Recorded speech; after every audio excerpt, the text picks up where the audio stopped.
ਨੇਹ ਚਿਤ ਬਿਲਾਸ ਜਗਤ ਏਹ, ਚਰਨ ਕਮਲ ਸਦਾ ਸਿਓ, ਦ੍ਰਿੜਤਾ ਕਰ ਮਤ ਜਿਉ। ਨਾਮ ਸਾਰ ਹੀਏ ਧਾਰ, ਤਜ ਵਿਕਾਰ ਮਨ ਗਏ ਅੰਧ। ਸ੍ਰੀ ਗੁਰੂ ਸ੍ਰੀ ਗੁਰੂ ਸ੍ਰੀ ਗੁਰੂ ਸਤ ਜਿਉ। ਸ੍ਰੀ ਗੁਰੂ ਸ੍ਰੀ ਗੁਰੂ ਸ੍ਰੀ ਗੁਰੂ ਸਤ ਜੀਓ। ਵਾਹਿਗੁਰੂ ਜੀ ਕਾ ਖਾਲਸਾ, ਵਾਹਿਗੁਰੂ ਜੀ ਕੀ ਫਤਿਹ।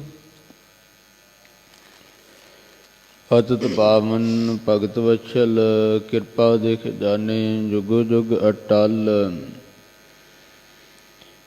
ਦਸਾਹੀ ਪਾਤਸ਼ਾਹਾਂ ਦੀ ਜਾਗਦੀ ਜੋਤ, ਧੰਨ ਧੰਨ ਸਤਿਗੁਰੂ ਗ੍ਰੰਥ ਸਾਹਿਬ ਮਹਾਰਾਜ ਜੀ ਦੇ ਪਾਵਨ ਹਜ਼ੂਰ। ਅੰਮ੍ਰਿਤ ਵੇਲੇ ਤੋਂ ਸੁੰਦਰ ਦੀਵਾਨ ਸਜੇ ਹਨ।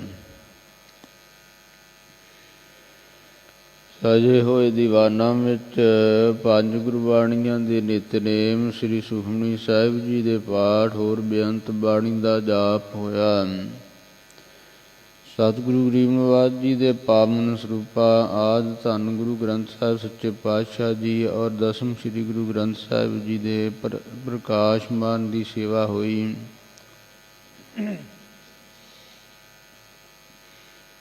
ਸਤਿਗੁਰੂ ਗਰੀਬ ਨਿਵਾਜ ਜੀ ਨੇ ਸ੍ਰੀ ਮੁਖਵਾਕ ਬਖਸ਼ਿਸ਼ ਕੀਤੇ ਉਪਰੰਤ ਆਸਾ ਜੀ ਦੀ ਵਾਰ ਦਾ ਕੀਰਤਨ ਗੁਰੂ ਕੇ ਕੀਰਤਨੀਆਂ ਨੇ ਕਰਕੇ ਸੰਗਤਾਂ ਨੂੰ ਨਿਹਾਲ ਕੀਤਾ।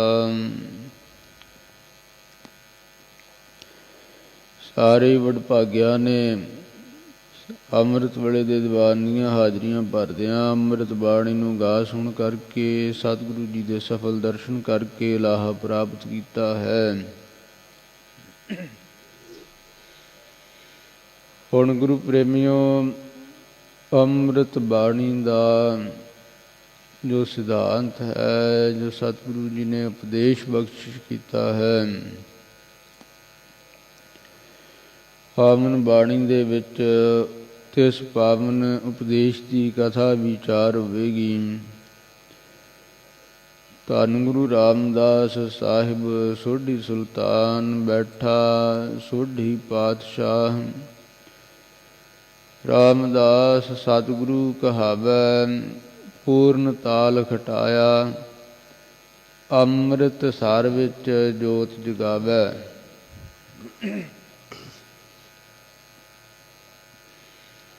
ਧੰਨ ਧੰਨ ਰਾਮਦਾਸ ਗੁਰ, ਜਿਨ ਸਿਰਿਆ ਤਿਨੈ ਸਵਾਰਿਆ, ਪੂਰੀ ਹੋਈ ਕਰਾਮਾਤ, ਆਪ ਸਿਰਜਣਹਾਰੈ ਧਾਰਿਆ। ਸੋ ਅੰਮ੍ਰਿਤ ਬਾਣੀ ਵਿੱਚ ਰਾਏ ਬਲਵੰਡ ਤਥਾ ਸੱਤਾ ਤਿੰਨਾਂ ਗੁਰਮੁਖਾਂ ਨੇ ਇਹ ਵਚਨ ਸਤਿਗੁਰੂ ਜੀ ਦੀ ਮਹਿਮਾ ਦੇ ਕਹੇ ਹਨ।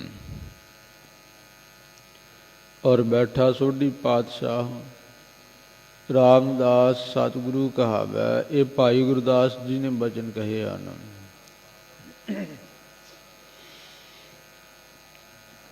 ਇਹੋ ਜੀ ਮਹਿਮਾ ਵਾਲੇ ਸਤਿਗੁਰੂ ਗਰੀਬ ਨਵਾਜ ਸੋਢੀ ਸੁਲਤਾਨ ਧੰਨ ਗੁਰੂ ਰਾਮਦਾਸ ਜੀ ਦੀ ਪਾਵਨ ਵਡਿਆਈ ਹਟ ਜਾਣ ਆਪਣੀ ਰਸਨਾ ਤੋਂ ਕਰ ਰਹੇ ਹਨ। ਪਿਆਰਿਓ, ਇਹ ਪਾਵਨ ਕਥਾ ਭੱਟਾਂ ਦੇ ਸਵਈਆਂ ਦੀ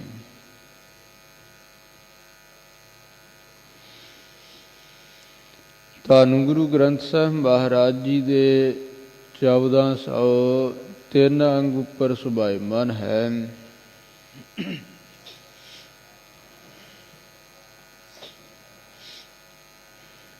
ਜਿਵੇਂ ਕਿਰਪਾ ਕਰਕੇ ਭੱਟ ਗਯੰਦ ਜੀ ਆਪਣੀ ਬਾਣੀ ਸਤਿਗੁਰੂ ਜੀ ਦੀ ਮਹਿਮਾ ਰਚ ਰਹੇ ਹਨ। ਆਓ ਸਰਵਣ ਕਰੀਏ। ਸਤਨਾਮ ਸ੍ਰੀ ਵਾਹਿਗੁਰੂ ਸਾਹਿਬ ਜੀ। ਸ੍ਰੀ ਗੁਰੂ ਸ੍ਰੀ ਗੁਰੂ ਸ੍ਰੀ ਗੁਰੂ ਸਤ ਜੀਓ। ਧੰਨ ਗੁਰੂ ਰਾਮਦਾਸ ਮਹਾਰਾਜ ਸੱਚੇ ਪਾਤਸ਼ਾਹ ਆਪ ਜੀ, ਤੂੰ ਸਤਿਗੁਰ ਚਾਹੁ ਜੁਗੀ, ਆਪ ਆਪੇ ਪਰਮੇਸ਼ਰ ਹੋ।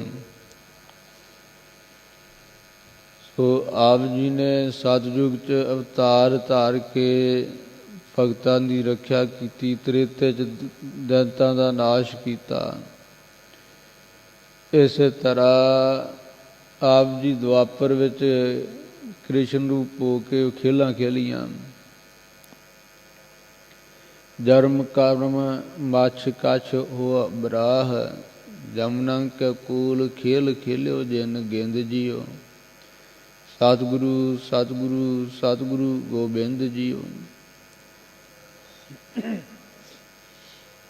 ਧੰਨ ਗੁਰੂ ਗਰੀਬ ਨਵਾਜ ਸੱਚੇ ਪਾਤਸ਼ਾਹ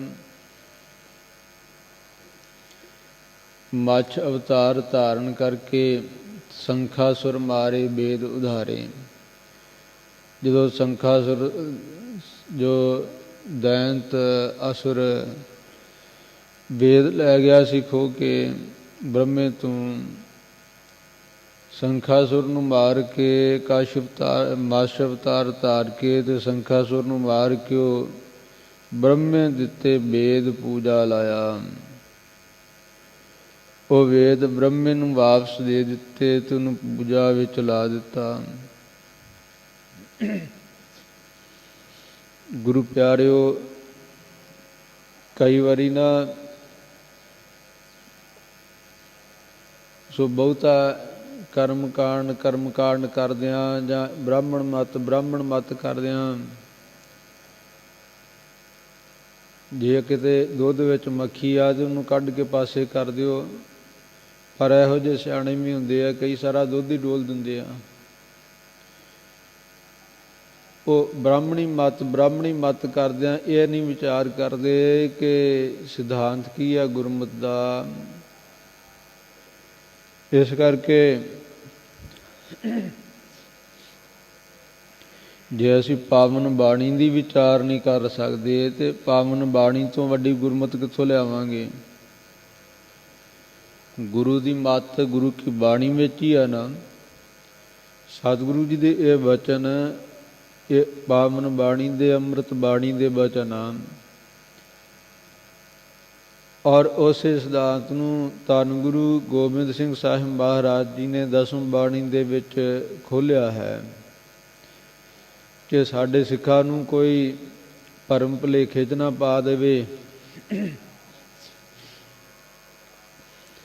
ਕਿ ਅੰਮ੍ਰਿਤ ਬਾਣੀ ਵਿੱਚ ਆਦਿ ਸ੍ਰੀ ਗੁਰੂ ਗ੍ਰੰਥ ਸਾਹਿਬ ਜੀ ਦੀ ਬਾਣੀ ਵਿੱਚ ਆ ਲਿਖਿਆ ਹੈ ਅਤੇ ਇਹਦੀ ਵਿਆਖਿਆ ਲੱਭਣ ਵਾਸਤੇ ਸ਼ਾਸਤਰਾਂ ਨੂੰ ਪੜ੍ਹਨਾ ਪਵੇ, ਵੇਦਾਂ ਨੂੰ ਪੜ੍ਹਨਾ ਪਵੇ, ਪੁਰਾਣਾਂ ਦੀ ਕੋਈ ਪੜ੍ਹਾਈ ਕਰਨੀ ਪਵੇ। ਧੰਨ ਗੁਰੂ ਗੋਬਿੰਦ ਸਿੰਘ ਸਾਹਿਬ ਮਹਾਰਾਜ ਜੀ ਨੇ, ਕਿਰਪਾਲੂ ਸਤਿਗੁਰੂ ਜੀ ਨੇ, ਜੋ ਕਵੀਆਂ ਦੇ ਸ਼੍ਰੋਮਣੀ ਕਵੀ ਹਨ ਸਤਿਗੁਰੂ ਸੱਚੇ ਪਾਤਸ਼ਾਹ, ਬਹੁਤ ਹੀ ਮਿਹਰ ਕਿਰਪਾਲਤਾ ਕਰਕੇ ਸਤਿਗੁਰੂ ਜੀ ਨੇ ਉਹ ਸਾਰੇ ਹੀ ਜੋ ਇਹ ਪਾਵਨ ਬਾਣੀ ਦੀਆਂ ਸਾਖੀਆਂ ਹਨ, ਜੋ ਇਹ ਅੱਖਰ ਆਏ ਹਨ, ਜਿਵੇਂ ਮੱਛ, ਕੱਛ ਅਤੇ ਬਰਾਹ ਸ਼ਬਦ ਆਇਆ। ਹੁਣ ਇਹ ਲੱਭਣ ਵਾਸਤੇ ਵੀ ਇਹ ਕੀ ਚੀਜ਼ ਹੈ, ਜਾਂ ਤਾਂ ਬਰਾਹ ਪੁਰਾਣ ਜਿਹੜਾ ਹੈ, ਇਹ ਜੇ ਪੁਰਾਣ ਹਨ ਇਹਨਾਂ ਨੂੰ ਪੜ੍ਹਨਾ ਪਊਗਾ। ਔਰ ਉਹ ਹੋ ਸਕਦਾ ਇਹਨਾਂ ਕਿਸੇ ਕੋਲ ਸਮਾਂ ਨਾ ਹੋਵੇ ਸੰਸਕ੍ਰਿਤ ਨੂੰ ਪੜ੍ਹ ਕੇ ਅਤੇ ਉਹਨਾਂ ਪੁਰਾਣਾਂ ਨੂੰ ਪੜ੍ਹੇ, ਜਾਂ ਜਿਹਨਾਂ ਕੋਲੋਂ ਪੜ੍ਹੇਗਾ ਉਹੀ ਕਿਤੇ ਭਰਮ ਭੁਲੇਖਿਆਂ 'ਚ ਪਾ ਦੇਵੇ। ਕਿਉਂਕਿ ਸਤਿਗੁਰੂ ਸੱਚੇ ਪਾਤਸ਼ਾਹ ਜੀ ਦੇ ਰਹਿਤਨਾਮਿਆਂ ਵਿੱਚ ਵਚਨ ਹੈ, ਗੁਰਮੁਖੀ ਅੱਖਰ ਜੋ ਹੈ ਭਾਈ, ਸਿੰਘ ਸਿੰਘ ਤੇ ਸਿੱਖੇ ਜਾਈ। ਇਹ ਜਿਹੜੇ ਗੁਰਮੁਖੀ ਅੱਖਰ ਹਨ ਗੁਰੂ ਕੇ ਸਿੱਖੋ, ਇਹ ਸਿੱਖਣੇ ਜ਼ਰੂਰੀ ਆ। ਪਰ ਸਿੱਖਣੇ ਕਿੱਥੋਂ ਆ? ਸਿੰਘਾਂ ਤੋਂ, ਜਿਹੜੇ ਆਪ ਗੁਰਮਤ ਵਿੱਚ ਦ੍ਰਿੜ ਹਨ।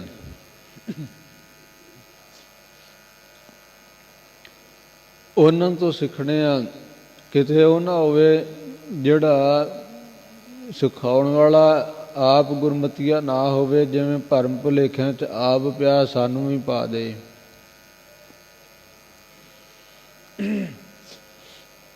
ਸੋ ਇਸ ਪ੍ਰਕਾਰ ਸਤਿਗੁਰੂ ਜੀ ਨੇ ਇਸੇ ਤਰ੍ਹਾਂ ਹੀ ਕਿਰਪਾਲਤਾ ਕਰਦਿਆਂ ਇਹ ਸਾਰੀਆਂ ਜਿਹੜੇ 24 ਅਵਤਾਰਾਂ ਦੀ ਕਥਾ ਹੈ, ਵਿਸ਼ਨੂੰ ਜੀ ਦੇ 24 ਅਵਤਾਰਾਂ ਦੀ ਕਥਾ 23 ਜੋ ਹੋ ਚੁੱਕੇ, 24ਵਾਂ ਇਹ ਕਲਕੀ ਅਵਤਾਰ। ਸੋ ਕਲਯੁਗ ਕੇ ਅੰਤ ਸਮੇਂ ਸਤਯੁਗ ਆਦਿ ਲਾਗ, ਦੀਨਨ ਕੀ ਰਛਿਆ ਨਿਮਿਤ ਤਾਰਹਿ ਸਰੂਪ ਅਨਾਦ। ਉਹ ਜੋ ਕਲਕੀ ਅਵਤਾਰ ਹੋਣਾ, ਉਹਦਾ ਵੀ ਸਤਿਗੁਰੂ ਜੀ ਨੇ ਕਥਾ ਲਿਖਣਾ ਕੀਤੀ ਹੈ। ਇਸੇ ਤਰ੍ਹਾਂ 11 ਜਿਹੜੇ ਆ 7 ਅਵਤਾਰ ਬ੍ਰਹਮੇ ਦੇ, ਸ਼ਿਵ ਜੀ ਦੇ ਅਵਤਾਰਾਂ ਦੀ ਕਥਾ ਲਿਖੀ ਆ। ਸ਼੍ਰੇਸ਼ਟ ਸ਼੍ਰੇਸ਼ਟ ਜਿਹੜੇ ਧਰਮੀ ਰਾਜੇ ਹੋਏ ਆ, ਜਿਨ੍ਹਾਂ ਨੇ ਧਰਮ ਕਮਾਇਆ, ਉਹਨਾਂ ਦੀ ਕਥਾ ਲਿਖੀ ਹੈ ਕਿ ਇਸ ਪ੍ਰਕਾਰ ਰਾਜਾ ਜਿਹੜਾ ਉਹ ਪ੍ਰਜਾ ਨੂੰ ਸੁੱਖ ਦੇਣ ਵਾਲਾ ਹੁੰਦਾ, ਆਪਣੇ ਬਲ ਦੇ ਨਾਲ ਰਾਜ ਕਮਾ ਕੇ ਤੇ ਪ੍ਰਜਾ ਨੂੰ ਸੁਖੀ ਵਸਾਉਂਦੇ ਉਹ ਰਾਜੇ ਹਨ। ਔਰ ਜਿਹੜੇ ਲੋਕਾਂ ਦੀਆਂ ਵੋਟਾਂ ਲੈ ਕੇ, ਹੱਥ ਜੋੜ ਕੇ ਵੋਟਾਂ ਲੈ ਕੇ ਤੇ ਜਿਸ ਸਮੇਂ ਕੁਰਸੀ 'ਤੇ ਬਹਿ ਗਏ,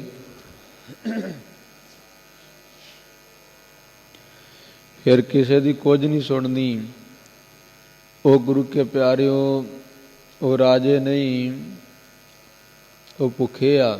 ਰੱਜੇ ਨਹੀਂ, ਉਹ ਭੁੱਖੇ ਆ। ਉਹ ਰਾਜੇ ਦਾ ਧਰਮ ਹੈ ਪ੍ਰਜਾ ਨੂੰ ਸੁਖੀ ਵਸਾਉਣਾ, ਪਰ ਜਿਹੜੇ ਉਲਟੀ ਵਾੜ ਖੇਤ ਕੋ ਖਾਈ, ਇਸ ਤਰ੍ਹਾਂ ਹੋ ਗਿਆ। ਇਹ ਰਾਜੇ, ਇਹ ਕੁਰਸੀਆਂ 'ਤੇ ਬੈਠੇ ਹਾਕਮ ਇਹੀ ਪ੍ਰਜਾ ਨੂੰ ਦੁਖੀ ਕਰਨ ਲੱਗ ਪਏ ਅਤੇ ਸੁਖੀ ਕੌਣ ਵਸਾਊਗਾ? ਰਹੋ ਵਿਚਾਰ। ਸੋ ਮੱਛ ਅਵਤਾਰ ਜਿਹੜਾ, ਇਹਦੀ ਵੀ ਸਤਿਗੁਰੂ ਜੀ ਨੇ ਕਥਾ ਲਿਖੀ ਹੈ। ਸੋ ਵੇਦਾਂ, ਜੋ ਵੇਦ ਸੀ, ਸ਼ੰਖਾਸੁਰ ਦੈਂਤ ਲੈ ਗਿਆ ਅਤੇ ਉਹਨੂੰ ਮਾਰ ਕੇ ਫਿਰ ਇਹ ਲਿਆ ਕੇ ਬ੍ਰਹਮੇ ਨੂੰ ਵੇਦ ਦਿੱਤੇ, ਬ੍ਰਹਮੇ ਦਿੱਤੇ ਵੇਦ ਪੂਜਾ ਲਾਇਆ। ਇਹ ਸਾਰੰਗ ਵਾਰ ਵਿੱਚ ਸੋ ਸਤਿਗੁਰੂ ਜੀ ਨੇ ਪੌੜੀ ਦੇ ਵਿੱਚ ਵਚਨ ਲਿਖੇ ਆ ਆਦਿ ਗੁਰੂ ਗ੍ਰੰਥ ਸਾਹਿਬ ਵਿੱਚ। ਔਰ ਬਰਾਹ ਅਵਤਾਰ ਦੀ ਜਿਹੜੀ ਕਥਾ ਆਪਾਂ ਕੱਲ੍ਹ ਸਰਵਣ ਕੀਤੀ ਹੈ ਕਿ ਹਿਰਣਕਸ਼ਪ ਜੋ ਹਰਨਾਕਸ਼ ਦਾ ਭਰਾ ਸੀ, ਇਹ ਕਸ਼ਮੀਰ ਦੀ ਧਰਤੀ ਨੂੰ ਕਹਿੰਦੇ ਚੁੱਕ ਕੇ ਲੈ ਗਿਆ। ਜਿਸ ਵੇਲੇ ਹੇਠਾਂ ਇਹਨੇ ਜਾ ਕੇ ਗੰਦਗੀ ਦੀ ਜਗ੍ਹਾ 'ਤੇ ਰੱਖਤੀ ਕਿ ਇੱਥੇ ਦੇਵਤਾ ਕੋਈ ਆ ਨਹੀਂ ਸਕੇਗਾ, ਫਿਰ ਉਸ ਵੇਲੇ ਵਰਾਹ ਰੂਪ ਧਾਰ ਕੇ ਕਹਿੰਦੇ ਭਗਵਾਨ ਨੇ, ਕਿਉਂਕਿ ਸੂਰ ਗੰਦੇ ਥਾਵਾਂ 'ਤੇ ਵੀ ਚਲਾ ਜਾਂਦਾ ਨਾ, ਗੰਦਗੀ ਜਗ੍ਹਾ 'ਤੇ, ਇਹ ਅਵਤਾਰ ਧਾਰ ਕੇ ਤੇ ਫਿਰ ਉਹ ਧਰਤੀ ਚੁੱਕ ਕੇ ਲਿਆਂਦੀ। ਜਦੋਂ ਲਿਆ ਰਹੇ ਸੀ ਕਹਿੰਦੇ ਆਪਣੀ ਹੋਡਾਂ 'ਤੇ ਰੱਖ ਕੇ, ਦਾੜਾਂ 'ਤੇ ਰੱਖ ਕੇ, ਦਾੜਾਂ ਅਗਰੇ ਪ੍ਰਿਥਮ ਧਰਾਇਣ, ਉਸ ਸਮੇਂ ਉਹਨੇ ਆਗ ਕਰਕੇ ਪਿੱਛੋਂ ਗਦਾ ਮਾਰੀ ਤੇ ਉਹ ਧਰਤੀ ਡਿੱਗ ਪਈ। ਫਿਰ ਯੁੱਧ ਕੀਤਾ, ਯੁੱਧ ਕਰਕੇ ਆਖਰ ਨੂੰ ਮੁੱਕੀ ਮਾਰੀ, ਉਹਦੀ ਧੌਣ ਦੀ ਮੁੱਢ 'ਚ ਮੁੱਕਾ ਮਾਰ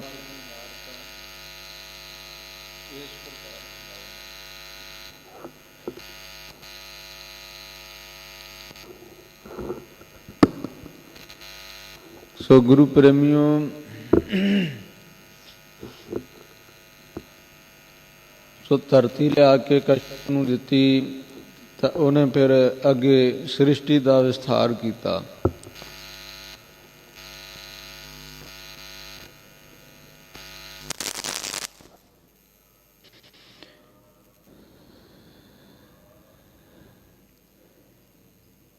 ਕਸ਼ ਅਵਤਾਰ ਜਿਸ ਸਮੇਂ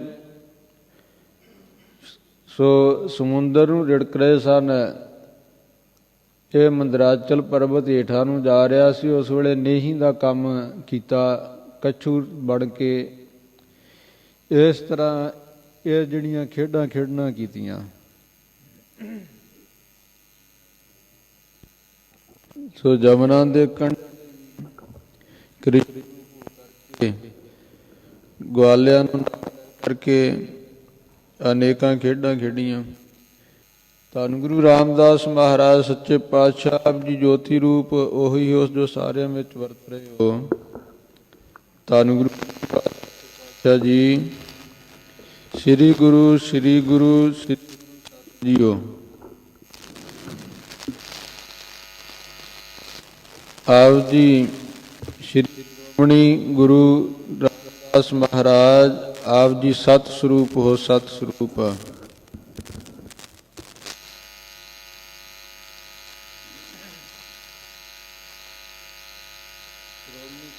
ਰਾਮਦਾਸ ਮਹਾਰਾਜ ਜੀਓ ਆਪ ਜੀ ਪਿੱਛੇ ਵੀ ਸਤ ਸਰੂਪ ਸੀ ਔਰ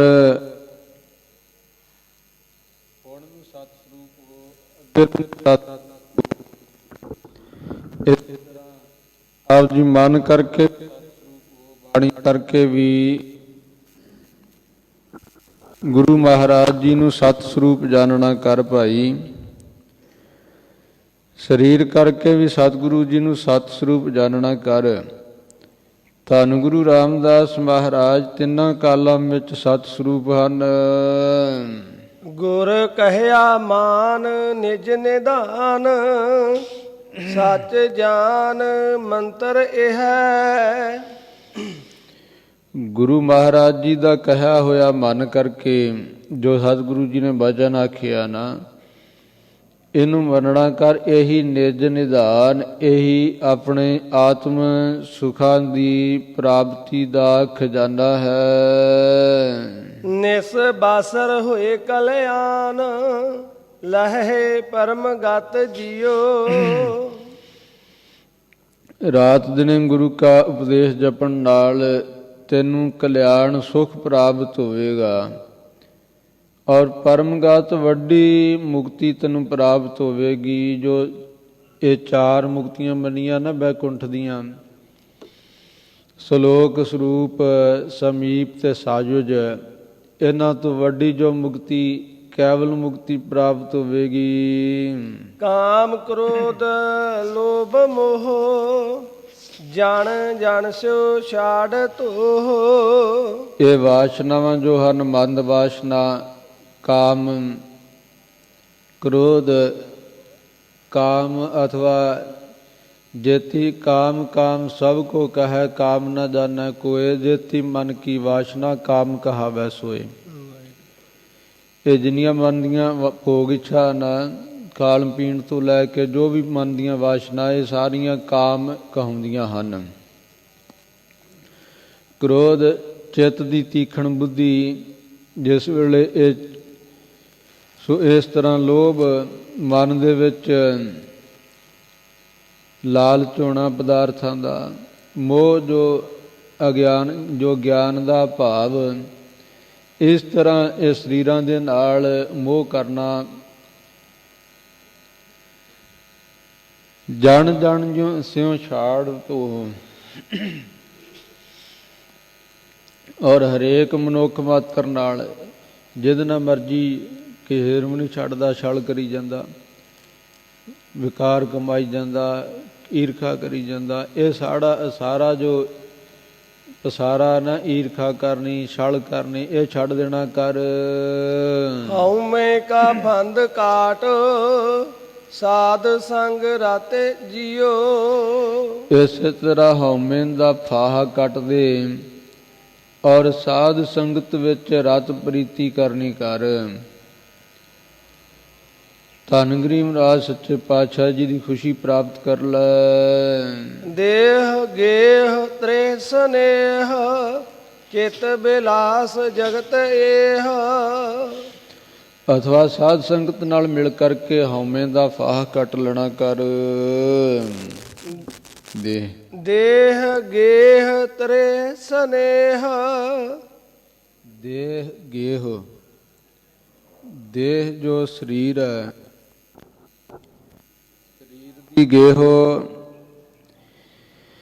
ਗੇਹੋ ਨਾਮ ਕਰਦਾ ਤ੍ਰੇ ਇਸਤਰੀ, ਇਹਨਾਂ ਨਾਲ ਜੋ ਪਿਆਰ ਹੈ, ਅਥਵਾ ਸਰੀਰ ਦੀ ਜੋ ਪਕੜ ਹੈ, ਔਰ ਇਸੇ ਤਰ੍ਹਾਂ ਇਹ ਜੋ ਸੰਬੰਧੀਆਂ ਦੀ ਜਕੜ ਹੈ, ਮੋਹ ਦੀ।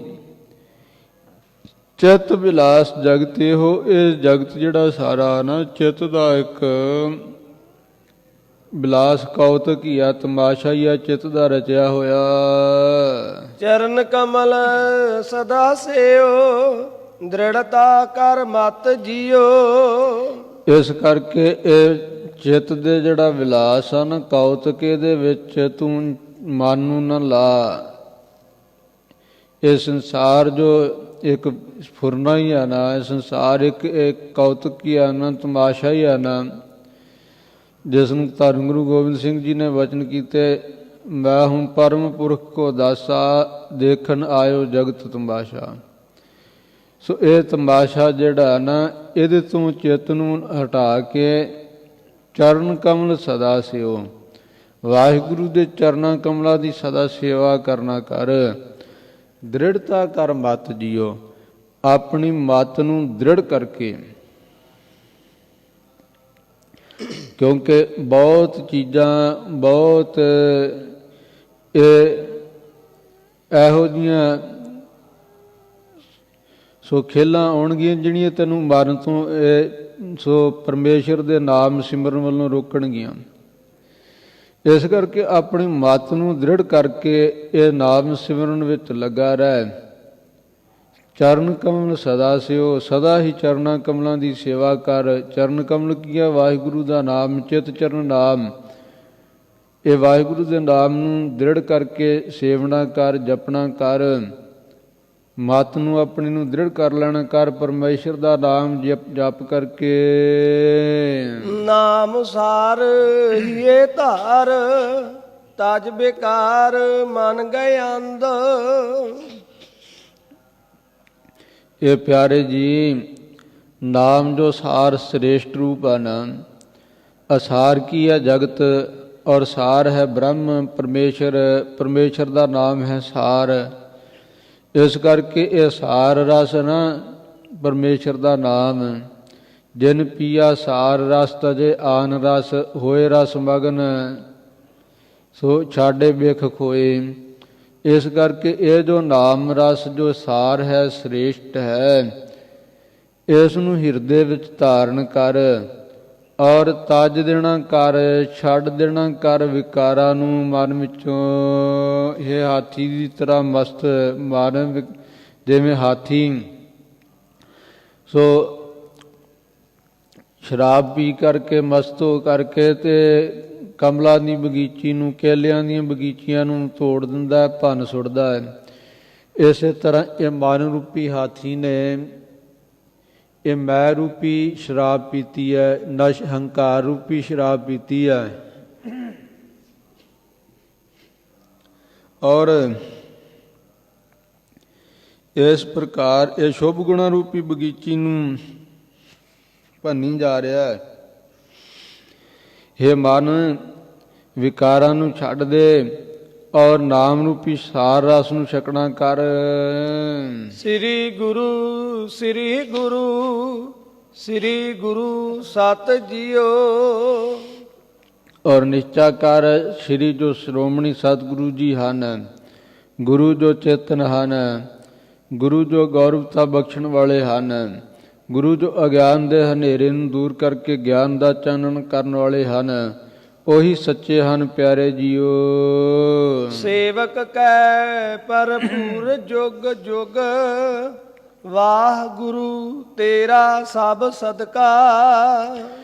ਸੋ ਸੇਵਕਾਂ ਦੇ ਪਰਿਪੂਰਨ ਸਾਰੇ ਕਾਰਜਾਂ ਨੂੰ ਪਰਿਪੂਰਨ ਕਰਨ ਵਾਲੇ, ਪੂਰੇ ਕਰਨ ਵਾਲੇ, ਅਥਵਾ ਸੇਵਕਾਂ ਦੀਆਂ ਮਨੋਕਾਮਨਾ ਨੂੰ ਭਰਨ ਵਾਲੇ, ਜੋ ਮਨ ਦੀਆਂ ਇੱਛਾ ਸੇਵਕਾਂ ਨੂੰ ਜੁਗਾਂ ਜੁਗਾਂ ਦੇ ਵਿੱਚ ਪੂਰੇ ਕਰਨ ਵਾਲੇ, ਹੇ ਵਾਹਿਗੁਰੂ ਜੀ ਤੁਹਾਡਾ ਹੀ ਸਾਰਾ ਸੋ ਸਦਕਾ ਹੈ, ਆਸਰਾ ਹੈ, ਅਥਵਾ ਸਾਰਿਆਂ ਨੂੰ ਤੁਸੀਂ ਹੀ ਤੁਹਾਡੇ ਹੀ ਸਦਕਾ ਇਹ ਸਾਰੇ ਕਾਰਜ ਹੋ ਰਹੇ ਹਨ ਸੇਵਕਾਂ ਦੇ। ਨਿਰੰਕਾਰ ਪ੍ਰਭ ਸਦਾ ਸਲਾਮਤ, ਕਹਿ ਨਾ ਸਕੈ ਕੋ ਤੂੰ ਕਦ ਕਾ।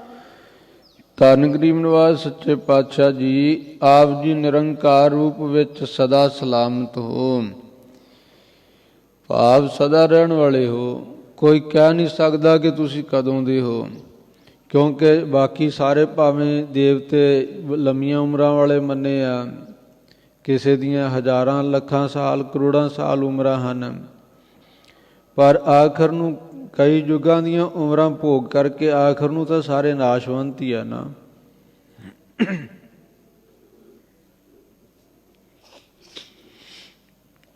ਪਰ ਆਪ ਜੀ ਸਦਾ ਸਲਾਮਤ ਹੋ, ਸਥਿਤ ਰੂਪ ਹੋ, ਕਦੀ ਵੀ ਨਾਸ਼ ਨਹੀਂ ਹੋਣ ਵਾਲੇ।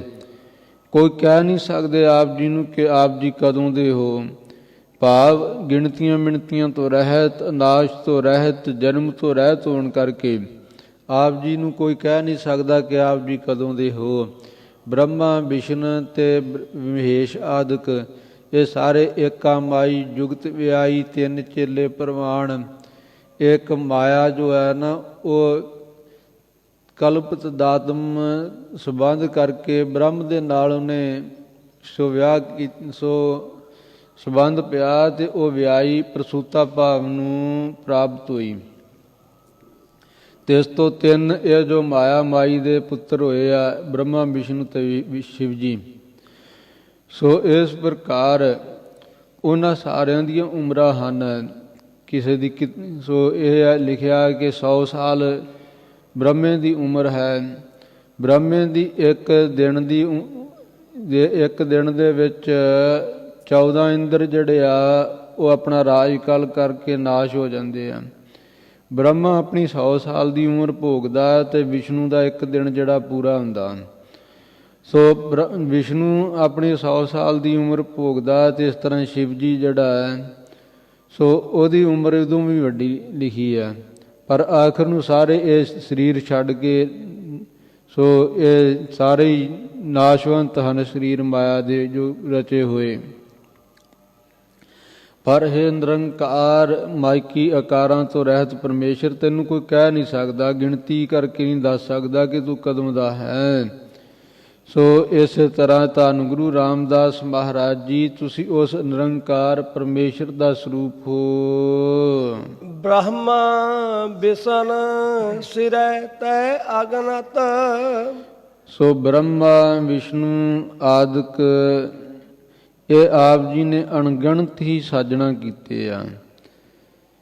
ਸੋ ਕਿੰਨੇ ਕੁ ਸਤਿਗੁਰੂ ਸੱਚੇ ਪਾਤਸ਼ਾਹ ਮਹਾਰਾਜ ਜੀ ਦੀ ਬਾਣੀ ਵਿੱਚ ਧੰਨ ਗੁਰੂ ਅਰਜਨ ਦੇਵ ਮਹਾਰਾਜ ਜੀ ਨੇ ਵਚਨ ਕੀਤੇ ਆ, ਕੋਟ ਬ੍ਰਹਮੇ ਜਗ ਸਾਜਣ ਲਾਏ, ਕੋਟ ਮਹੇਸ਼ ਉਪਾਏ ਸੰਭਾਏ, ਕੋਟ ਵਿਸ਼ਨ ਕੀਨੇ ਅਵਤਾਰ, ਕੋਟ ਬ੍ਰਹਮੰਡ ਜਾ ਕੇ ਧਰਮਸਾਲ।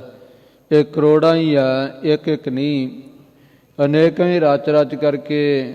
ਸੋ ਇਸੇ ਤਰ੍ਹਾਂ ਏਕ ਸ਼ਿਵ ਭਏ, ਏਕ ਗਏ, ਏਕ ਫੇਰ ਭਏ। ब्रह्मा और विष्णु राम और कृष्ण के अवतार भी अनेक हैं। ब्रह्मा और विष्णु कहते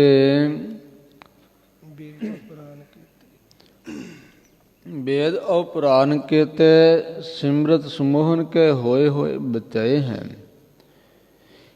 इस तरह एक नहीं, दो नहीं, एक वारी नहीं, दो वारी नहीं, ਅਨੇਕਾਂ ਵਾਰ ਅਨੇਕਾਂ ਨੂੰ ਕਰੋੜਾਂ ਨੂੰ ਹੀ ਸਾਜਣਾ ਕੀਤਾ ਤੇ ਆਪੋ ਆਪਣੀ ਉਮਰ ਪੂਰੀ ਕਰਕੇ ਤੇ ਤੁਰੇ ਜਾ ਰਹੇ ਆ।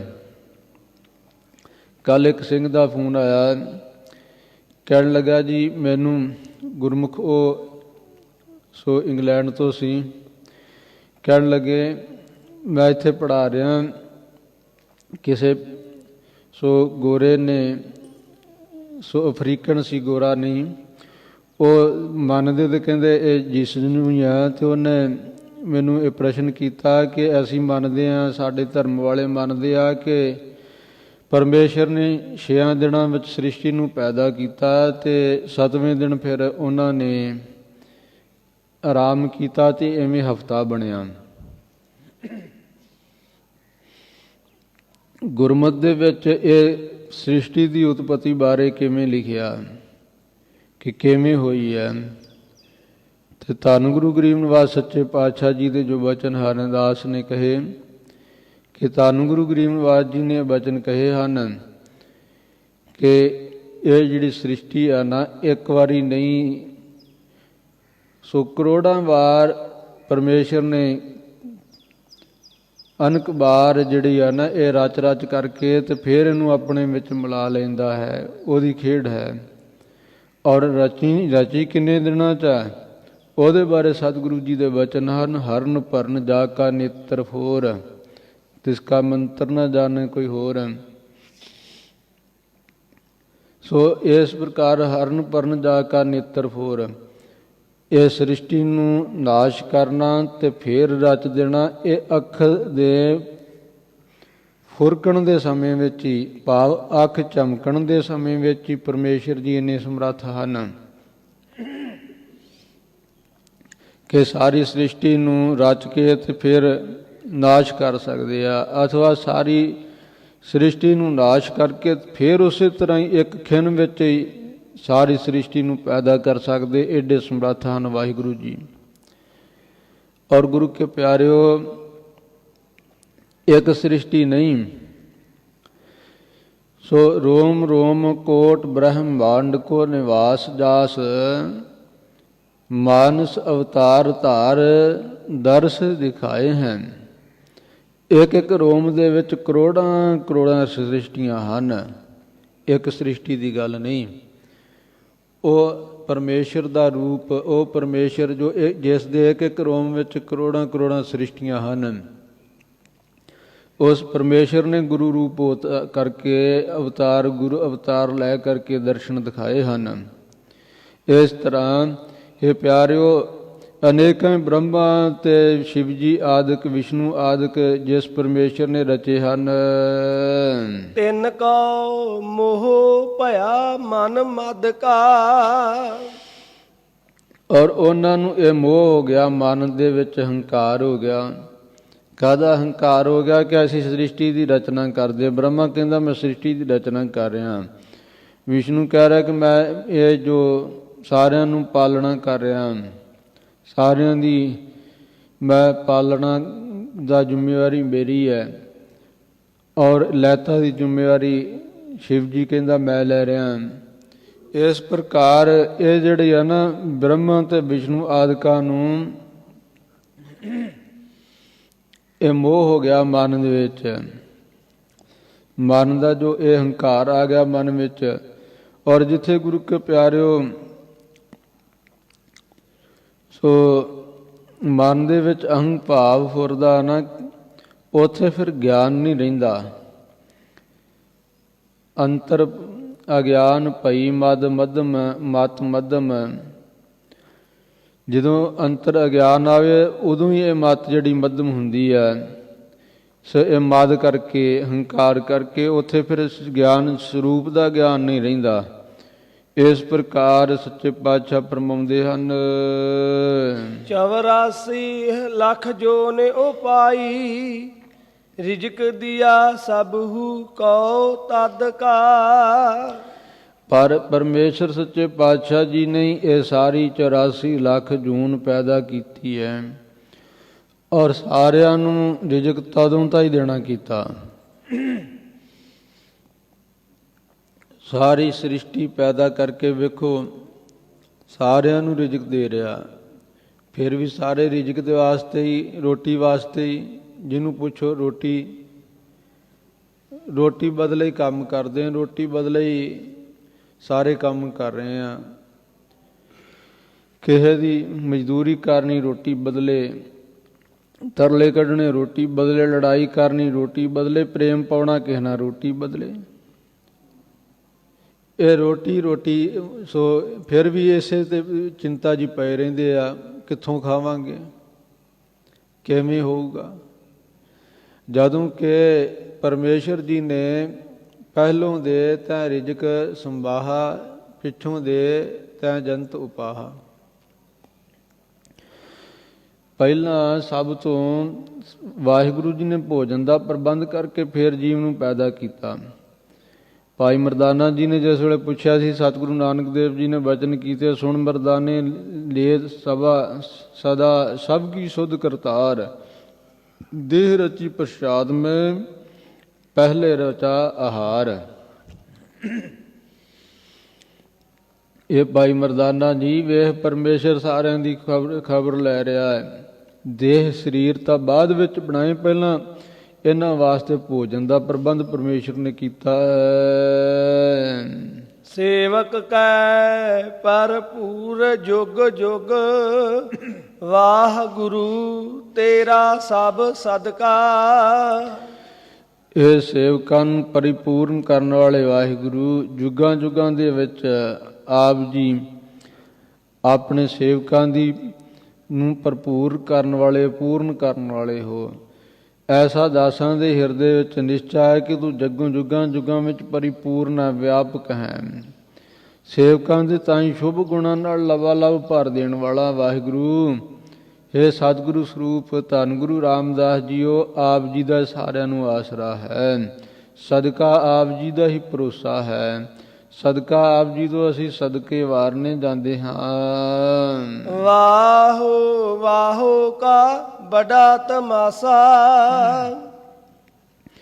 ਵਾਹੋ ਜੋ ਅਚਰਜ ਰੂਪ ਹੈ, ਵਾਹੋ ਜੋ ਪ੍ਰੇਰਕ ਰੂਪ ਹੈ ਨਾ, ਤੇ ਵਾਹਿਗੁਰੂ ਦਾ ਇਹ ਜੋ ਰਚਿਆ ਹੋਇਆ ਜਗਤ, ਇਹ ਪੰਜ ਤੱਤਾਂ ਨੂੰ ਮੇਲ ਕਰਕੇ ਜਗਤ ਦੀ ਜੋ ਰਚਨਾ ਕੀਤੀ ਹੈ, ਵੱਡਾ ਤਮਾਸ਼ਾ ਵਿਸਥਾਰ ਵਾਲਾ ਵਾਹਿਗੁਰੂ ਜੀ ਨੇ ਰਚਿਆ ਹੈ। ਆਪੇ ਹੱਸੈ ਆਪ ਹੀ ਚਿਤਵੈ, ਆਪੇ ਚੰਦ ਸੂਰ ਪਰਗਾਸਾ। ਆਪ ਵੀ ਪਰਮੇਸ਼ਰ ਜਗਿਆਸੂ ਸੋ ਬ੍ਰਹਮਾਨੰਦ ਨੂੰ ਪਾ ਕਰਕੇ ਤੇ ਹੱਸਦਾ ਹੈ।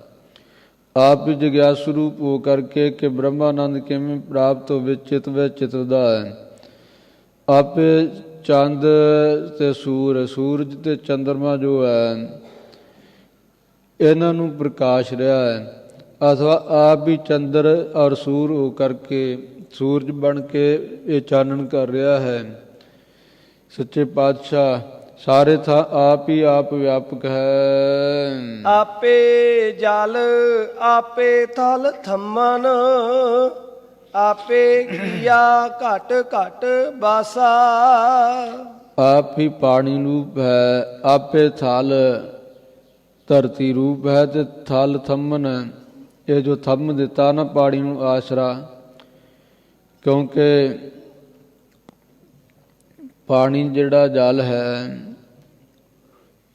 ਜਲ ਤੇ ਥਲ ਨੂੰ ਆਪਣੇ ਆਸਰੇ ਰੱਖਣਾ ਕੀਤਾ ਪਰਮੇਸ਼ਰ ਨੇ, ਅਥਵਾ ਜਲ ਦੀ ਨਿਆਈ ਹੋ ਕਰਕੇ ਸੋ ਆਪ ਹੀ ਜਲ ਰੂਪ ਹੈ ਤੇ ਆਪ ਹੀ ਧਰਤੀ ਰੂਪ ਹੋ ਕਰਕੇ ਪਾਣੀ ਨੂੰ ਥੰਮਿਆ।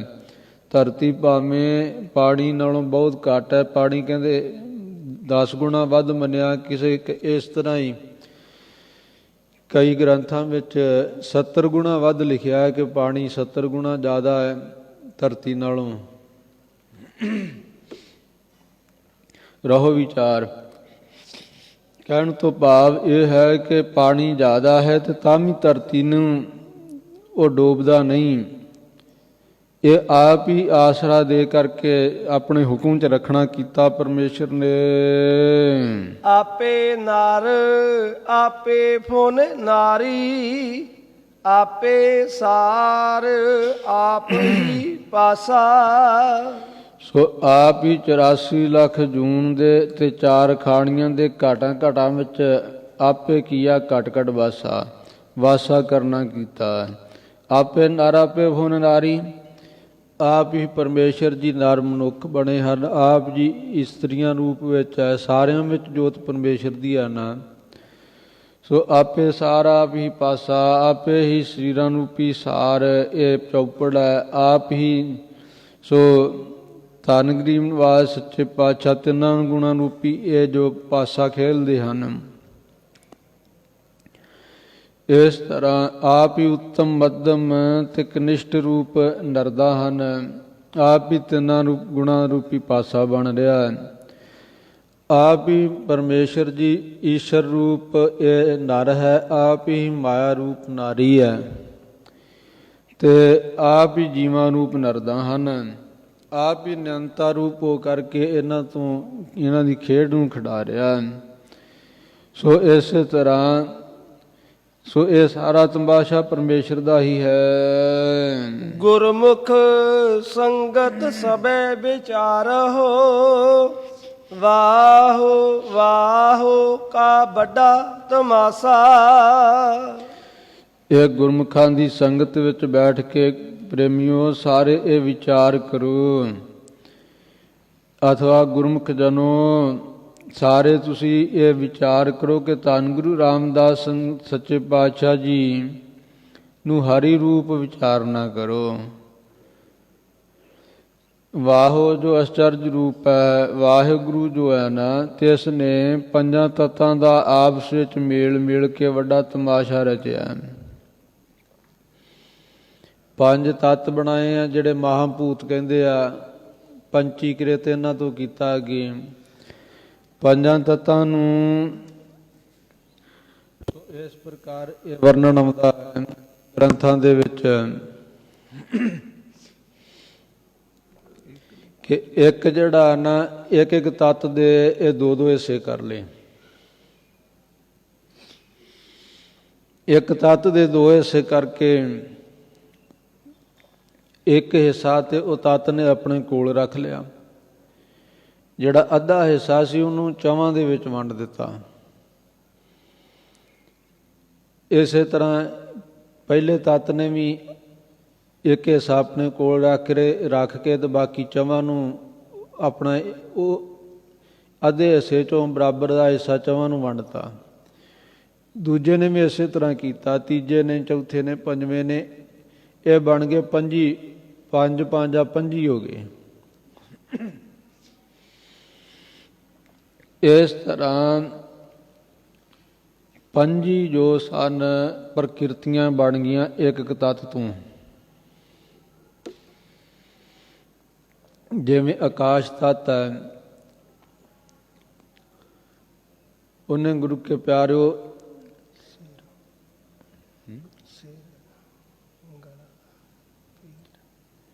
ਆਕਾਸ਼ ਦੇ ਜੋ ਸਨ ਇਹ ਕਾਮ, ਕ੍ਰੋਧ,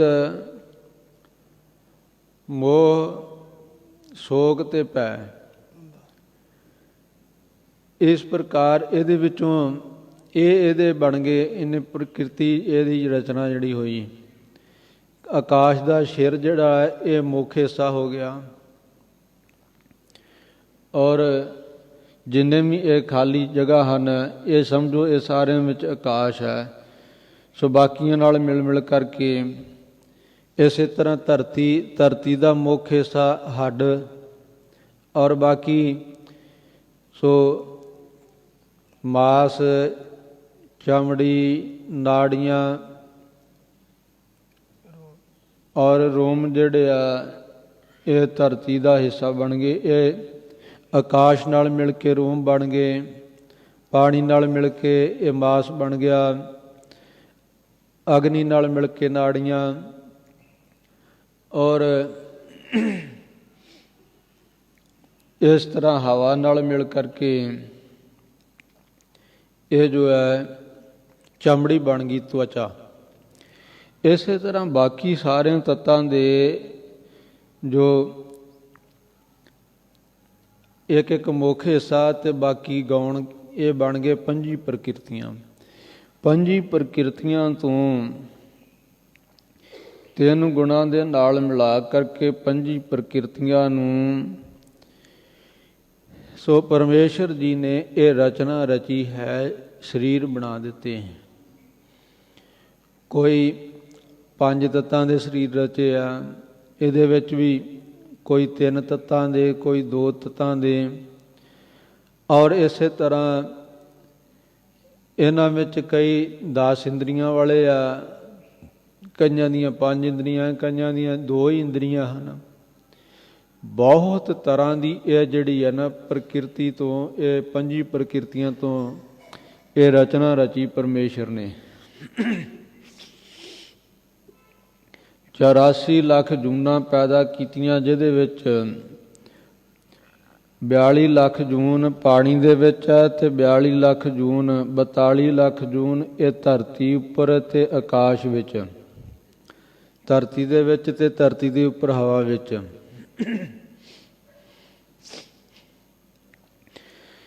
ਸੋ 4 ਖਾਣੀਆਂ ਦੁਆਰਾ ਇਹ ਸਾਰੀ ਰਚਨਾ ਕੀਤੀ ਹੈ। ਅੰਡਜ, ਆਂਡਿਆਂ ਤੋਂ ਪੈਦਾ ਹੋਣ ਵਾਲੇ, ਜਿਵੇਂ ਇਹ ਪੰਛੀ ਹਨ, ਕਬੂਤਰ, ਮੋਰ ਆਦਿਕ, ਮੁਰਗੇ ਆਦਿਕ, ਹੋਰ ਬੇਅੰਤ। ਜ਼ੇਰ ਤੋਂ ਪੈਦਾ ਹੋਣ ਵਾਲੇ ਪਸ਼ੂ ਹਨ, ਮਨੁੱਖ ਹਨ। ਸੋ ਉਤਭੁਜ ਬਨਸਪਤੀ ਜੋ ਧਰਤੀ ਤੋਂ ਪੈਦਾ ਹੁੰਦੀ ਹੈ, ਧਰਤੀ ਨੂੰ ਭੰਨ ਕੇ ਉੱਪਰ ਨੂੰ ਨਿਕਲਦੀ ਹੈ, ਜੋ ਪੱਥਰ ਆਦਿਕ ਇਹ ਸਾਰੇ ਧਰਤੀ 'ਚ ਹੀ ਪੈਦਾ ਹੁੰਦੇ ਆ। ਸੇਤਜ ਮੁੜਕੇ ਤੋਂ ਪੈਦਾ ਹੋਣ ਵਾਲੀਆਂ, ਆ ਜਦੋਂ ਸਲਾਬ ਦੇ ਦਿਨ ਹੁੰਦੇ ਆ, ਗਰਮੀਆਂ ਦੇ ਵਿੱਚ ਮੀਂਹ ਪੈਂਦਾ ਹੈ, ਗਰਮੀ ਔਰ ਮੀਂਹ ਦੇ ਪਾਣੀ ਦੀ ਇਹ ਸਲਾਬ ਬਣ ਜਾਂਦੀ ਹੈ, ਉੱਥੋਂ ਮੱਛਰ, ਇਹ ਮੱਖੀਆਂ ਆਦਿਕ ਬਹੁਤ ਪੈਦਾ ਹੁੰਦੀਆਂ। ਇਸ ਤਰ੍ਹਾਂ ਇਹਨੂੰ ਕਹਿੰਦੇ ਆ ਸੇਤਜ ਖਾਣੀ। ਸੋ 21 ਲੱਖ ਵਜ੍ਹਾ ਦੀ ਜਿਹੜੀ ਆ ਨਾ, ਇਹ ਇੱਕ ਜੂਨ ਦੇ ਵਿੱਚ, ਇੱਕ ਖਾਣੀ ਵਿੱਚ ਜੂਨ ਪੈਦਾ ਕੀਤੀ ਪਰਮੇਸ਼ਰ ਨੇ। ਇੱਕ ਜੂਨ ਦੇ ਵਿੱਚ ਕਿੰਨੇ ਕੁ ਜੀ ਆ, ਇਹ ਗਿਣਤੀ ਕੋਈ ਨਹੀਂ, ਮਨੁੱਖ ਹੀ ਗਿਣ ਲਓ। ਹਾਂ, ਅਰਬਾਂ, ਇਹ ਅਨੁਮਾਨ ਹੀ ਆ ਨਾ ਕਿ 1 ਅਰਬ ਤੋਂ ਉੱਪਰ, ਇੰਨੇ ਅਰਬਾਂ ਤੋਂ ਉੱਪਰ ਹੋ ਗਈ ਹੈ, ਇਹ 7 ਅਰਬ ਤੋਂ ਉੱਪਰ ਹੋ ਗਈ ਹੈ ਸੰਸਾਰ ਦੀ ਗਿਣਤੀ। 1 ਸਕਿੰਟ ਦੇ ਵਿੱਚ 5 ਕਹਿੰਦੇ ਜਨਮ ਲੈ ਰਹੇ ਆ, 5, ਔਰ 1 ਮਿੰਟ ਦੇ ਵਿੱਚ ਕਿੰਨੇ ਹੋ ਗਏ?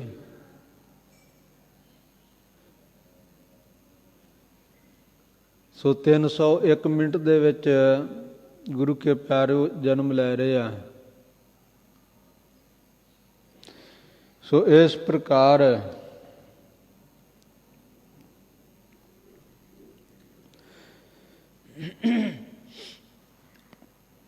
ਇਹ ਸਾਰੀ ਗਿਣਤੀ ਨੂੰ ਕੋਈ ਗਿਣ ਨਹੀਂ ਸਕਦਾ।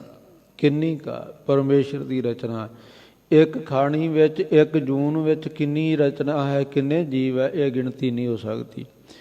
ਇਸ ਤਰ੍ਹਾਂ ਵੱਡਾ ਤਮਾਸ਼ਾ ਪਰਮੇਸ਼ਰ ਨੇ ਰਚਿਆ ਸੰਸਾਰ ਦੀ ਖੇਡ। ਕੀਆ ਖੇਲ ਵੱਡ ਮੇਲ ਤਮਾਸ਼ਾ। ਇਸ ਤਰ੍ਹਾਂ ਤੱਤਾਂ ਨੂੰ ਮੇਲ ਕਰਕੇ ਪੰਜੀ ਪ੍ਰਕਿਰਤੀਆਂ ਦੇ ਦੁਆਰਾ ਤਿੰਨਾਂ ਗੁਣਾਂ ਦੇ ਇਹ ਸ੍ਰਿਸ਼ਟੀ ਰਚਨਾ ਕੀਤੀ ਹੈ। ਇਹ ਵੱਡਾ ਤਮਾਸ਼ਾ ਵਾਹਿਗੁਰੂ ਤੇਰੀ ਸਭ ਰਚਨਾ। ਵਾਹਿਗੁਰੂ ਸ਼ਬਦ ਇੱਥੇ ਗੁਰੂ ਕੇ ਪਿਆਰਿਓ ਇਹ 13ਵੀਂ ਵਾਰ ਆ ਗਿਆ।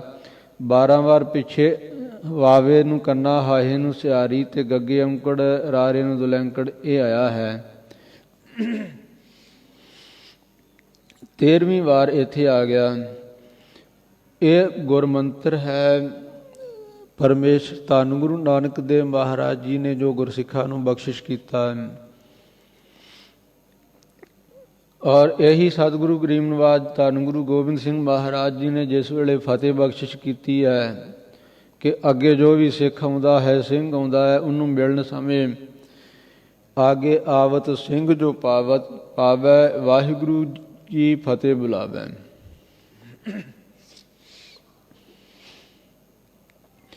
ਜੇ ਕੋਈ ਅੱਗੇ ਪ੍ਰਾਣੀ ਮਿਲਦਾ ਨਾ ਆ ਕੇ ਸਿੰਘ ਨੂੰ ਸਿੰਘ ਮਿਲਦਾ, ਜਿਵੇਂ ਹਿੰਦੂ ਮਤ ਵਿੱਚ ਉਹ ਰਾਮ ਰਾਮ ਜੀ ਕਹਿੰਦੇ ਆ, ਰਾਮ ਰਾਮ ਜੀ, ਔਰ ਮੁਸਲਮਾਨ ਜੇ ਕੋਈ ਮਿਲੇ ਉਹ ਸਲਾਮਾ ਅਲੈਕੁਮ ਕਰਦੇ ਆ। ਔਰ ਗੁਰੂ ਕੇ ਸਿੰਘਾਂ ਨੂੰ ਸਤਿਗੁਰੂ ਗੋਬਿੰਦ ਸਿੰਘ ਮਹਾਰਾਜ ਜੀ ਦਾ ਹੁਕਮ ਹੈ, ਜੇ ਕੋਈ ਸਿੰਘ ਨੂੰ ਸਿੰਘ ਮਿਲੇ ਤੇ ਉਸ ਸਮੇਂ ਮਿਲਣ ਸਮੇਂ ਇਹ ਫਤਿਹ ਬੁਲਾਉਣੀ ਹੈ। ਵਾਹਿਗੁਰੂ ਜੀ ਕਾ ਖਾਲਸਾ, ਵਾਹਿਗੁਰੂ ਜੀ ਕੀ ਫਤਿਹ। ਇਹ ਫਤਿਹ ਬੁਲਾਉਣੀ ਗੁਰੂ ਕੇ ਸਿੰਘ ਨੇ। ਉੱਥੇ ਵੀ ਗੁਰੂ ਕੇ ਪਿਆਰਿਓ ਇਹ ਵਾਹਿਗੁਰੂ ਸ਼ਬਦ ਹੀ ਸਤਿਗੁਰੂ ਜੀ ਨੇ ਰਚਨਾ ਕੀਤਾ ਹੈ, ਵਾਹਿਗੁਰੂ। ਔਰ ਇਹ ਵਾਹਿਗੁਰੂ ਜੀ ਆਪ ਜੀ ਦੀ ਹੀ ਇਹ ਸਾਰੀ ਖੇਡ ਹੈ। 14 ਭਵਨਾਂ ਨੂੰ ਆਪ ਜੀ ਨੇ ਰਚਨਾ ਕੀਤਾ ਹੈ। ਤੂੰ ਜਲ ਥਲ ਗਗਨ ਪਿਆਲ ਪੂਰ ਰਹਿਆ। ਆਪ ਜੀ ਜਲਾਂ ਥਲਾਂ ਵਿੱਚ, ਗਗਨ ਆਕਾਸ਼ ਵਿੱਚ, ਪਿਆਲ ਪਤਾਲ ਲੋਕ ਵਿੱਚ ਪਰਿਪੂਰਨ ਹੋ ਰਹੇ ਹੋ। ਅੰਮ੍ਰਿਤ ਤੇ ਮੀਠੇ ਜਾ ਕੇ ਬਚਨਾ। ਇਹ ਜੋ ਦੇਵਤਿਆਂ ਦਾ ਅੰਮ੍ਰਿਤ ਮੰਨਿਆ ਨਾ, ਉਹਦੇ ਨਾਲੋਂ ਵੀ ਮਿੱਠੇ ਹਨ ਆਪ ਜੀ ਦੇ ਬਚਨ। ਮਨ ਹੈ ਬ੍ਰਹਮਾਦਿਕ ਰੁਦਰਾਦਿਕ।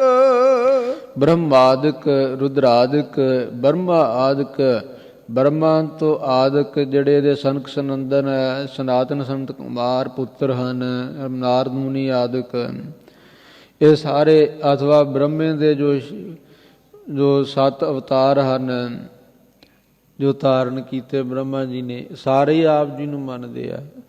ਰੁਦਰ ਆਦਿਕ, ਰੁਦਰ ਆਦਿਕ, ਰੁਦਰ ਜੋ 11 ਰੁਦਰ ਹਨ, ਸ਼ਿਵ ਜੀ ਰੁਦਰ ਇਤਿਆਦਿਕ।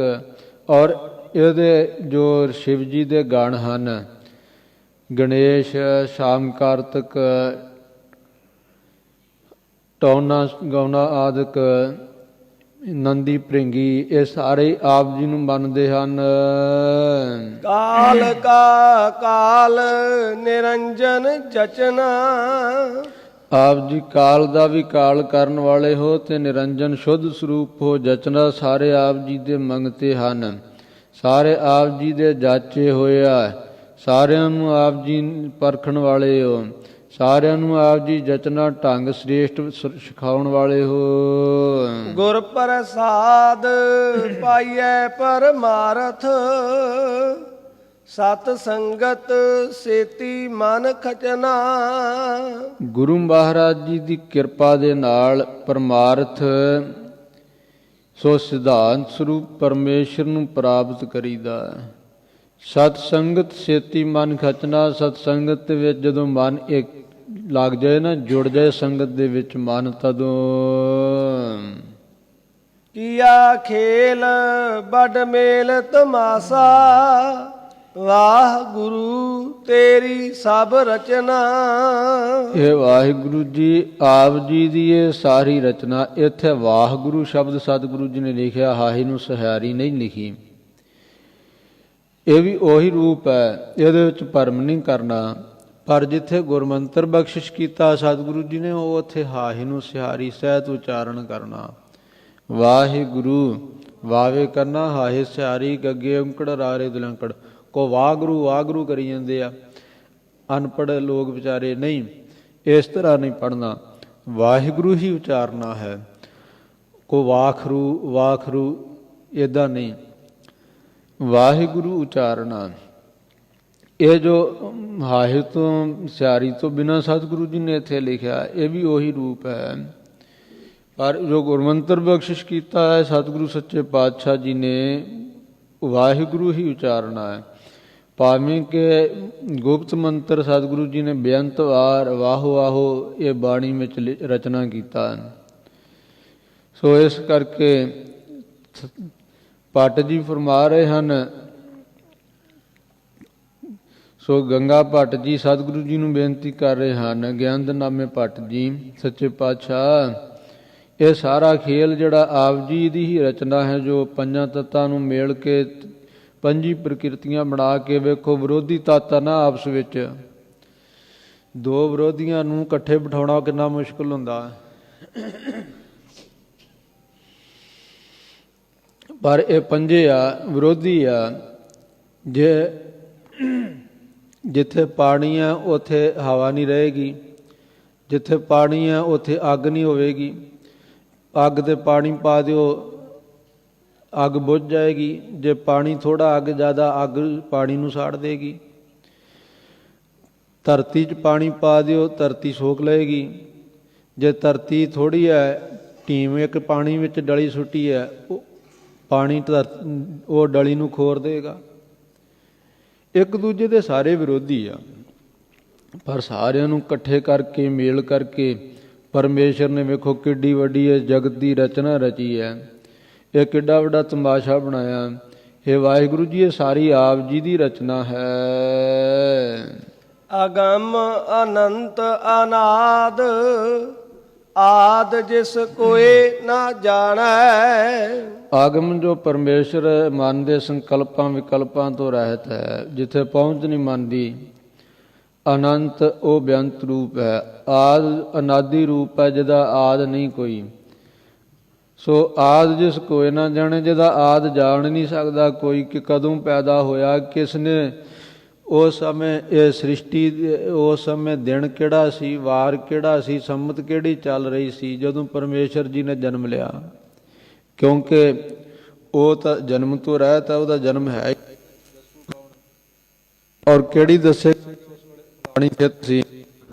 ਇਸ ਕਰਕੇ ਗਰੀਬ ਨਿਵਾਸ ਸੱਚੇ ਪਾਤਸ਼ਾਹ ਜੀ ਇੱਥੇ ਕਥਨ ਕਰ ਰਹੇ ਹਨ, ਸਿਵ ਬੇਰੰਚ ਧਰ ਧਿਆਨ ਨਿਤਿਹ ਜਿਸ ਵੇਦ ਬਖਾਣੈ। ਸੋ ਆਦ ਤਾਂ ਪਰਮੇਸ਼ਰ ਜੀ ਦਾ ਕੋਈ ਜਾਣਦਾ ਨਹੀਂ। ਸ਼ਿਵ ਜੀ ਤੇ ਬ੍ਰਹਮਾ ਆਦਿਕ ਧਿਆਨ ਧਰ ਕੇ ਤੇ ਸੋ ਆਪਣੇ ਧਿਆਨ ਮਗਨ ਰਹਿੰਦੇ ਆ।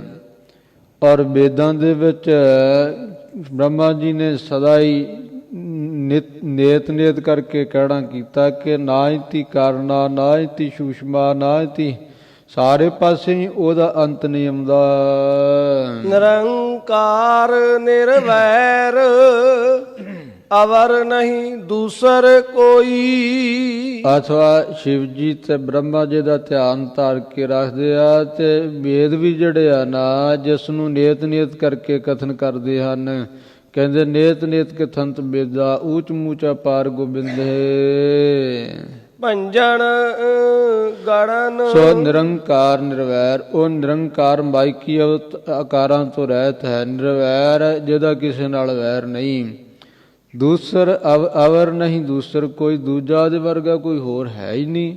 ਇਹੋ ਜਿਹਾ ਪਰਮੇਸ਼ਰ ਹੈ। ਭੰਜਨ ਗੜਨ ਸਮੱਥ ਤਰਣ ਤਾਰਣ ਪ੍ਰਭ ਸੋਈ। ਸਾਰਿਆਂ ਨੂੰ ਭੰਨਣਾ, ਨਾਸ਼ ਕਰਨਾ ਤੇ ਗੜਨ ਘੜਨਾ ਸਮਰੱਥ ਹੈ। ਭੰਨਣ ਘੜਨ ਨੂੰ ਸਮਰੱਥ, ਉਤਪਤੀ ਤੇ ਲੈਤਾ ਕਰਨ ਨੂੰ ਸਮਰੱਥ ਹੈ ਪਰਮੇਸ਼ਰ। ਇੱਥੇ ਸਮਥ ਪਾਠ ਹੀ ਹੈ। ਸਮੱਥ ਇਹ ਉਚਾਰਨ ਕਰਨਾ ਰਾਰਾ ਨਹੀਂ ਹੈ, ਪਰ ਅਰਥ ਇਹਦਾ ਉਹੀ ਹੈ। ਸੋ ਸੱਚੇ ਪਾਤਸ਼ਾਹ ਗਰੀਬ ਨਵਾਜ ਜੀਓ, ਤਾਰਨ ਤਾਰਨ ਪ੍ਰਭ ਸੋਈ, ਜੋ ਸਾਰਿਆਂ ਨੂੰ ਰਚਣ ਵਾਲਾ ਤੇ ਨਾਸ਼ ਕਰਨ ਵਾਲਾ ਪਰਮੇਸ਼ਰ, ਉਸੇ ਦਾ ਹੀ ਸਰੂਪ ਧੰਨ ਗੁਰੂ ਰਾਮਦਾਸ ਮਹਾਰਾਜ ਸੰਸਾਰ ਤੋਂ ਤਰਨ ਵਾਸਤੇ ਜਹਾਜ਼ ਦੀ ਨਿਆਈ ਹਨ। ਨਾਨਾ ਪ੍ਰਕਾਰ ਜਿਨ ਜਗ ਕੀਓ, ਜਨ ਮਥੁਰਾ ਰਸਨਾ ਰਸੈ। ਭੱਟ ਮਥੁਰਾ ਜੀ ਇਹ ਆਪਣੀ ਰਸਨਾ ਤੋਂ ਉਚਾਰਨ ਕਰਦੇ ਆ ਕਿ ਜਿਸ ਪਰਮੇਸ਼ਰ ਨੇ ਨਾਨਾ ਪ੍ਰਕਾਰ ਦਾ ਇਹ ਜਗ ਦੀ ਰਚਨਾ ਕੀਤੀ ਹੈ, ਉੱਤਮ ਮੱਧਮ ਕਨਿਸ਼ਟ, ਸੋ ਰਾਜੋ ਤਮੋ ਸਤੋ ਗੁਣ, ਇਸੇ ਤਰ੍ਹਾਂ 10 ਇੰਦਰੀਆਂ ਵਾਲੇ ਇਹ ਸਰੀਰਾਂ ਦੀ ਰਚਨਾ ਕੀਤੀ ਹੈ। ਹੋਰ ਅਨੇਕਾਂ ਪ੍ਰਕਾਰ ਦੇ, ਕੋਈ ਨਿਰੇ ਰਾਜਸੀ ਹਨ, ਕੋਈ ਨਿਰੇ ਤਮੋ ਗੁਣੀ ਹਨ, ਕੋਈ ਮਿਸ਼ਰਤ ਹਨ, ਕੋਈ ਸਤੋ ਗੁਣੀ ਹਨ। ਇਹ ਅਨੇਕਾਂ ਪ੍ਰਕਾਰ ਦੀ ਜੋ ਰਚਨਾ ਰਚੀ ਹੈ। ਸ੍ਰੀ ਸਤਨਾਮ ਕਰਤਾ ਪੁਰਖ, ਗੁਰ ਰਾਮਦਾਸ ਚਿਤ ਹੈ ਬਸੈ। ਉਹ ਸ਼੍ਰੀ ਜੋ ਸ਼੍ਰੋਮਣੀ ਹੈ ਔਰ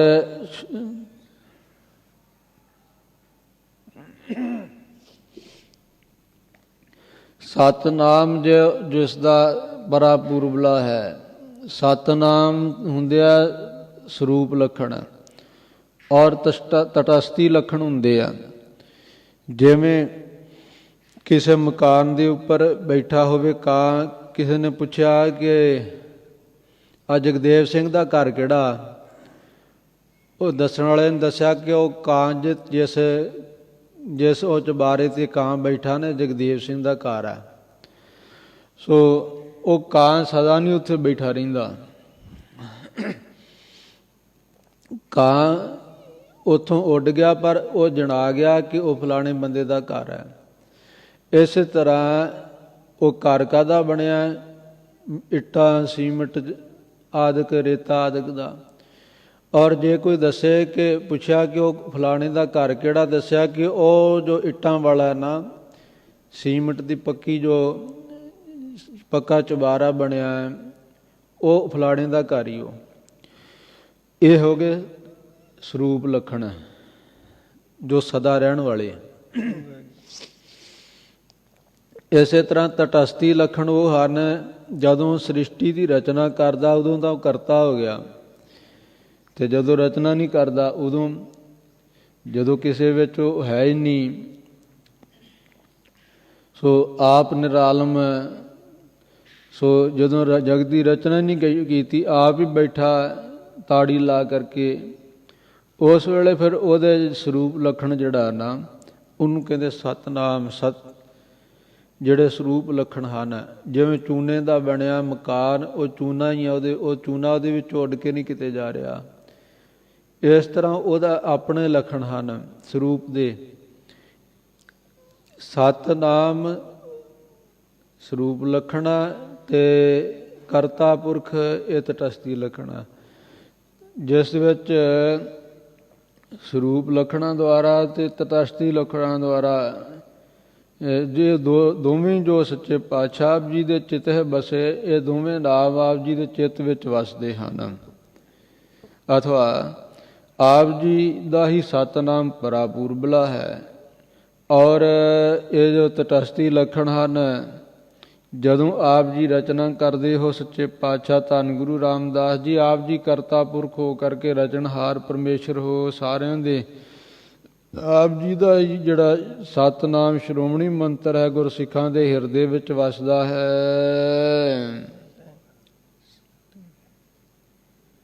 ਸੋ ਗੁਰੂ ਕੇ ਪਿਆਰਿਓ, ਇੱਥੇ ਹੀ ਵਿਸ਼ਰਾਮ ਦਿੰਦੇ ਹਾਂ।